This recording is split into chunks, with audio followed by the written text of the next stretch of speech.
BNP আমরা দেশের মানুষের কাছে সমর্থন চাইছি, ভোট চাইছি। জনগণ আমাদের কাছে কি চায় তা তো আমাদের দিতে হবে। আমরা তো কেবল ধর্মের একটা ট্যাবলেট বিক্রি করতে চাই না। আমরা চাই জনগণের কল্যাণের জন্য, অর্থনৈতিক মুক্তির জন্য আমাদের সুষ্ঠু পরিকল্পনা কি আছে সেটা জনগণের সামনে রাখা।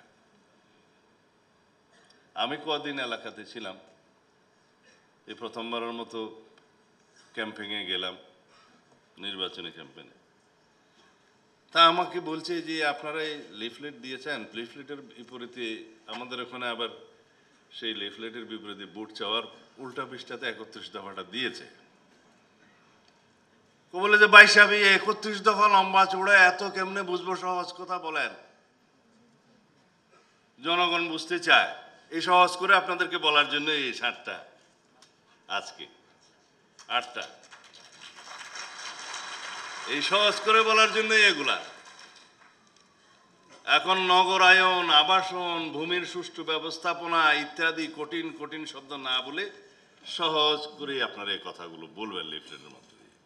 এগুলো হচ্ছে 31 দফার নির্যাস। সবাই বলে সহজ কথা যায় না বলা অতি সহজে, কিন্তু অতি সহজে বলার জন্য এটা।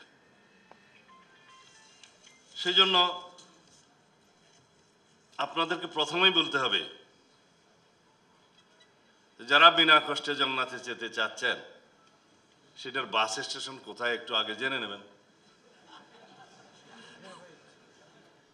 জনগণ এগুলো বোঝে। আমরা যা করছি তা হচ্ছে planning. Planning is half of the job. If you don't plan, you are planning to fail. ছাত্রদল বলে ইংরেজিতে বললাম। কারণ যদি আমরা রাষ্ট্র পরিচালনার ক্ষেত্রে আগের থেকে পরিকল্পনা প্রণয়ন না করি, তাহলে আমরা ফেল করার জন্যই পরিকল্পনা করলাম। এখন এই কথাটা তো আমাদের ধর্ম ব্যবসায়ী বন্ধুদের উদ্দেশ্যে বলা হয়ে গেল মনে হয়। তারা কেবলই বলছে যে এখানে একটু মার্কাতে ভোট দিলে তরতরাইয়া জান্নাতে যাবে।